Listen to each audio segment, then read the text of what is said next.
آن حضرت صلی اللہ علیہ وآلہ وسلم نے فرمایا، درختوں میں ایک درخت ایسا ہے کہ اس کے پتے نہیں جھڑتے اور مسلمان کی مثال اسی درخت کی سی ہے، بتاؤ وہ کون سا درخت ہے؟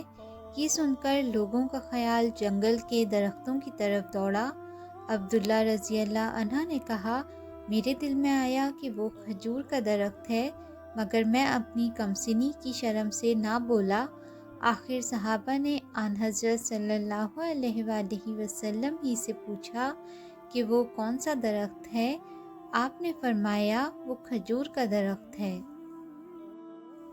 حدثنا قتیبہ حدثنا اسماعیل بن جعفر عن عبداللہ بن دینار عن ابن عمر قال قال رسول اللہ صلی اللہ علیہ وسلم انا من الشجر شجرہ لا يسقط ورقها وانها مثل المسلم فحدثوني ما هي فوقع الناس في شجر البوادی۔ قال عبداللہ ووقع في نفسی انها النخلہ فاستحییت ثم قالوا حدثنا ما هي یا رسول اللہ قال هي النخلہ۔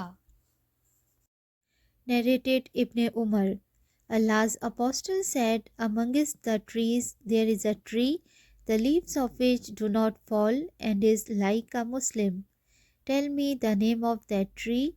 Everybody started thinking about the trees of the desert areas, and I thought of the date palm tree, but felt shy to answer the others, then asked, what is that tree, O Allah's Apostle? He replied, it is the date palm tree.